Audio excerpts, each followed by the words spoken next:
All right, so I don't know how old you are, but picture this. There are no comic shops. There are no online stores. There is no eBay. There is just you and a bicycle and a bunch of Rexall drugstores scattered around the countryside.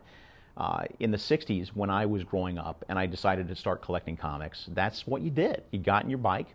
You knew when the Rexall drugs or when the Woolworths or when the Safeway down the street got their comics and when they put them on a spinner rack.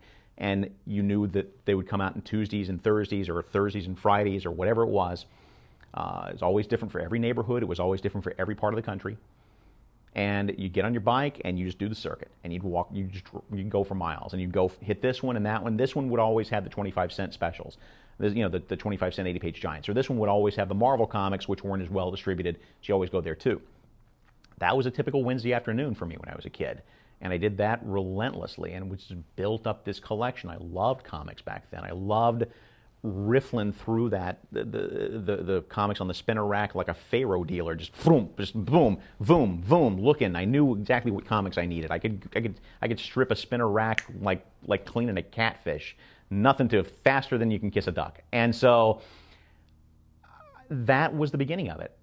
And I never stopped. I mean, I really never stopped. Even after I discovered girls, even after I discovered, cars and real jobs in the world, I always got comics. There's never been a week that I haven't gone to the comic shop or gone someplace to get my comics. Certainly going to conventions and finding comic shops when I was a teenager was a major breakthrough because now there were other people out there who had older comics for sale. So I was delving into that. And it became a thing with me. I really loved these comics. I loved the smell of them. I loved the feel of them in my hands. I loved the history, and I loved the sense of adventure to these comics. So over the years, I put together probably one of the most complete and finest collections of comics in North America. And I've reached a point.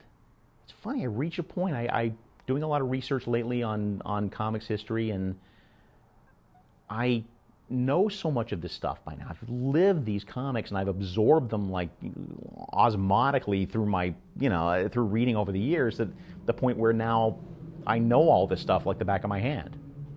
I know this history.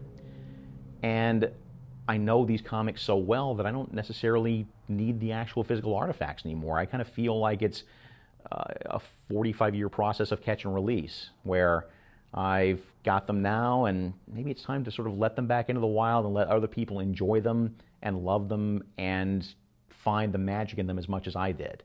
So that was the decision. It was not an easy decision to make. It took some time to make, but I feel good about it. I feel good about the fact that these don't need to just be sitting in a dark box in my extra bedroom until the day I die. They need to be out and enjoyed and read.